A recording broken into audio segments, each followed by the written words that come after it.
சிவகாமியின் சபதம் பாகம் 2 காஞ்சி முற்றுகை அத்தியாயம் 6 கலைவெறி. ஆயனர் வீட்டு சிற்ப மண்டபமானது கிட்டத்தட்ட 8 மாதத்துக்கு முன்பு பார்த்ததைப் போலவே இருப்பதையும், ஆயனர் அப்போது அரைக்குறையாக வேலை செய்து விட்டிருந்த சிலைகள் இன்னும் அரைக்குறையாகவே இருப்பதையும் பரஞ்சோதி பார்த்த பொழுது அவருடைய மனதில் என்னவென்று சொல்ல முடியாத ஒரு சோர்வு உண்டாயிற்று. இந்த யுத்தம் என்னத்திற்காக வந்தது என்ற எண்ணம் கூட அவருடைய வீர உள்ளத்தில் தோன்றியது. தாழ்வாரத்தின் முனையில் ஆயனரும் பரஞ்சோதியும் உட்கார்ந்திருந்தார்கள். சிவகாமி முன்னொரு சமயம் நின்றதைப் போலவே இப்பொழுதும் அருகில் இருந்த தூணை பிடித்துக் கொண்டு நின்றார். உங்களுக்கு தெரியுமா அப்பா, இவர்தான் இப்போது காஞ்சிக்கோட்டையின் தளபதி என்றாள் சிவகாமி. அப்படியா? தம்பியின் முகக்கலையை பார்த்து இவன் பெரிய பதவிகளுக்கு வருவான் என்று அப்பொழுதே நாகநந்தியடிகள் சொன்னார் என்று கூறிய ஆயனர் சட்டென்று நினைத்து கொண்டு, தம்பி, ஓலையை என்ன செய்தாய் என்று கேட்டார். ஐயா, அந்த விஷயத்தில்தான் ஏமாந்து போய்விட்டேன். தாங்களும் நாகநந்தியும் எவ்வளவோ எச்சரித்திருந்தும் பயனே இல்லாமல் போய்விட்டது. ஓலை? அடாடா, அதை சக்கரவர்த்தியிடம். ஆமையா, ஓலை சக்கரவர்த்தியிடம் சிக்கிவிட்டது. ஆஹா என்ற ஆயனர் பிறகு மகேந்திரவர்மர் அதை பற்றி என்ன சொன்னார் என்று கேட்டார். மகேந்திரவர்மரா? நான் பல்லவ சக்கரவர்த்தியை சொல்லவில்லையே, வாதாபி சக்கரவர்த்தியை அல்லவா சொன்னேன். வழியில் என்னை வாதாபி வீரர்கள் பிடித்து கொண்டு போய் புலிகேசியின் முன்னால் நிறுத்திவிட்டார்கள். ஓலையை கூட அவர்கள்தான் பலாத்காரமாய் கைப்பற்றி கொண்டார்கள். ஆயனர் வாயிலிருந்து மீண்டும் ஆ என்னும் வியப்பொலி எழுந்தது. அதே சமயத்தில் எங்கேயோ யாரோ பெருமூச்சு விடுவதை போல் சத்தம் கேட்டது. பாம்பின் சீரலை போன்ற அந்த சத்தத்தை பரஞ்சோதி மட்டும் கவனித்தார். ஆனால் ஆயனரோ சிவகாமியோ கவனிக்கவில்லை. சிவகாமி அப்போது வாசல் பக்கத்தை உற்று நோக்கிக் கொண்டிருந்தாள்.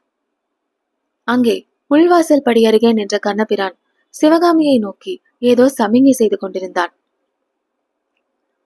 தம்பி, உண்மையாகவே நீ வாதாபி புலிகேசி சக்கரவர்த்தியை பார்த்தாயா என்று ஆயனர் வியப்புடன் கேட்டார். ஆமையா, அதோ அந்த புத்த விக்கிரகம் உள்ள தூரத்தில்தான் வாதாபி சக்கரவர்த்தி இருந்தார். சக்கரவர்த்தி என்ன சொன்னார்? யாருக்கு தெரியும்? நான் அறியாத பாஷையில் அவர் பேசினார். தங்களுக்கு இருக்கும் ஆவலை பார்த்தால் வாதாபி சக்கரவர்த்தியை பார்க்க விரும்புவதாய் தோன்றுகிறதே. ஆம் தம்பி, உன்னை அனுப்பாமல் நானே ஓலையை எடுத்துக்கொண்டு போயிருக்க கூடாதா என்று கூட தோன்றுகிறது. ஏன் அவ்வளவு ஆர்வம் ஐயா? வாதாபி சக்கரவர்த்தி இளம் பிராயத்தில் அஜந்தா மலையில் 2 வருஷ காலங்கள் இருந்தாராம். அதனால் அவருக்கு அஜந்தா வண்ணத்தின் ரகசியம் தெரிந்திருக்கும் அல்லவா? வஜ்ரபாகு கலைகளை இகழ்ந்து கூறியதெல்லாம் பரஞ்சோதிக்கு அப்போது நினைவு வந்தது. அது எவ்வளவு உண்மை! ஆயனரின் கலை வெறி அவரை எப்படி பைத்தியமாக அடித்திருக்கிறது! புலிகேசி பகையரசன் என்பதை கூட மறந்து அவனை பார்க்கும் ஆவலை உண்டாக்கி இருக்கிறதல்லவா? ஐயா, நான் முக்கியமாக எதற்காக வந்தேனோ அந்த காரியத்தை இன்னும் சொல்லவே இல்லை. சக்கரவர்த்தி தங்களிடம் ஒரு செய்தியை தெரிவிக்க சொல்லி எனக்கு கட்டளையிட்டார். எந்த சக்கரவர்த்தி என்றார் ஆயனர். மகேந்திர பல்லவர் தான். ஆம், மகேந்திர பல்லவர். அவரை பற்றி நாம் என்னவெல்லாமோ நினைத்திருந்தேன். ஒரு சமயம் இந்த பல்லவ ராஜ்யத்தில் உள்ள சிற்பிகள் எல்லாம் சேர்ந்து சபை கூடி மகேந்திர பல்லவருக்கு விசித்திர சித்தர் என்று பட்டம் கொடுத்தோம். அதை காட்டிலும் சபல சித்தர் என்று அவருக்கு பெயர் கொடுத்திருக்கலாம். ஏன் இப்படி சொல்கிறீர்கள் ஐயா? பார் தம்பி, இங்கிருந்து என்னை மாமல்லபுரத்திற்கு போக சொன்னார். 5 மலை கோவில்களும் 6 மாதத்தில் முடிய வேண்டும் என்றார். ஒரே ஒரு மாதத்திற்குள் கோவில் வேலையை நிறுத்து என்று கட்டளையிட்டார். சக்கரவர்த்தி முன்போல் இல்லை தம்பி, ரொம்பவும் மாறி போய்விட்டார்.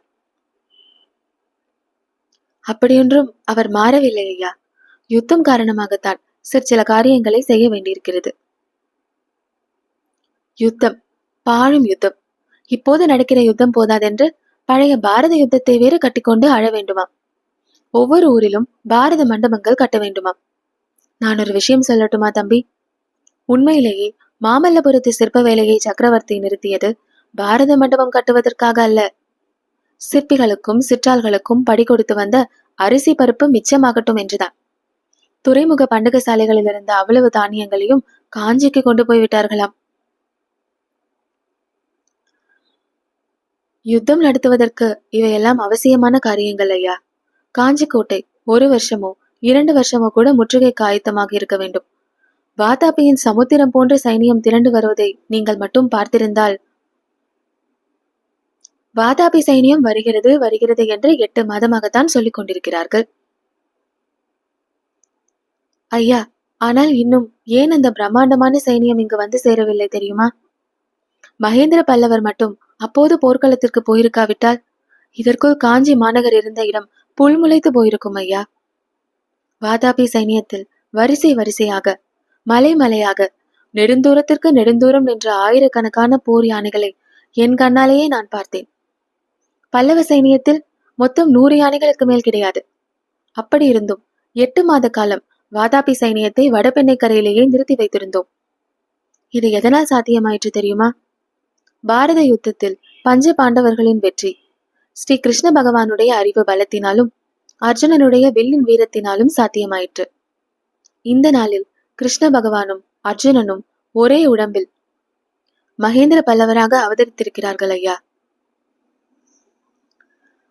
தம்பி, சக்கரவர்த்தியிடம் உன்னுடைய பக்தியை குறித்து மிகவும் சந்தோஷம். எனக்கு சக்கரவர்த்தி என்ன சொல்லி அனுப்பினார், அதை சொல் என்று ஆயனர் கேட்க பரஞ்சோதி கூறினார். புலிகேசியின் படைகள் வடபெண்ணையை கடந்து விட்டன ஐயா. வேங்கியை வென்ற புலிகேசியின் சகோதரன் விஷ்ணுவர்தனன் படைகளும் சேர்ந்து கொண்டிருக்கின்றன. இனி அவற்றை வெகு காலம் தடுத்து நிறுத்துவது அசாத்தியம். ஆகையினால்தான் காஞ்சி கோட்டையை முற்றுகைக்கு ஆயத்தம் செய்ய என்னை சக்கரவர்த்தி அனுப்பி வைத்தார்.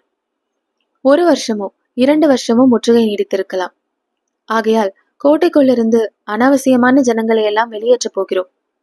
கோட்டையை சுற்றிலும் உள்ள கிராமங்களிலிருந்தும் ஜனங்கள் வெளியேறும்படி இருக்கும். இதை பற்றிதான் தங்களுடைய விருப்பத்தை தெரிந்து கொள்ளும்படி சக்கரவர்த்தி எனக்கு கட்டளையிட்டார். எதிரி சைனியம் வரும் சமயம் தாங்கள் இங்கிருப்பது உசிதமாக இருக்காது. ஓ, இந்த அரண்ய வீட்டிலிருந்தும் சக்கரவர்த்தி என்னை துரத்தி விட பார்க்கிறாரா? எந்த ராஜா எந்த பட்டணத்துக்கு வந்தால் என்ன போனால் என்ன? இந்த காட்டுக்குள் வந்து என்னை யார் எட்டி பார்க்க போகிறார்கள்? பார்த்தால்தான் இங்கிருந்து என்னத்தை கொண்டு போக போகிறார்கள்? இந்த கற்சிலைகளையும் கல்லூலிகளையும் வேண்டுமானால் எடுத்துக்கொண்டு போகட்டும். சுவரில் எழுதிய சித்திரங்களை வேண்டுமானாலும் சுரண்டி கொண்டு போகட்டும். ஐயா, தாங்கள் ஏதோ கோபத்தில் பேசுகிறீர்கள். பல்லவ ராஜ்யத்திற்கு எப்பேற்பட்ட ஆபத்து வந்திருக்கிறது என்பதை தெரிந்து கொள்ளாமல் பேசுகிறீர்கள். சக்கரவர்த்தி எங்களுக்கு என்னதான் கட்டளையிடுகிறார்? தாங்களும் தங்கள் குமாரியும் காஞ்சி கோட்டைக்குள்ளேயே வந்திருந்தாலும் இருக்கலாம். அல்லது சோழ நாட்டுக்கு போய் தங்கள் சிநேகிதர் நமச்சிவாய வைத்தியரோடு சில காலம் தங்கியிருந்தாலும் இருக்கலாம். திருவெண்காட்டுக்கு போவதாக இருந்தால் தக்க பாதுகாப்போடு தங்களை அனுப்பி வைக்கும்படி எனக்கு கட்டளையிட்டிருக்கிறார். தங்கள் விருப்பம் எதுவோ அப்படி செய்யலாம் என்றார் பரஞ்சோதி. சிவகாமி, நீ என்ன அம்மா சொல்கிறாய் என்று கேட்டார் ஆயனர் திரும்பி பார்த்து. ஆனால் சிவகாமி நின்ற இடத்தில் அவளை காணவில்லை.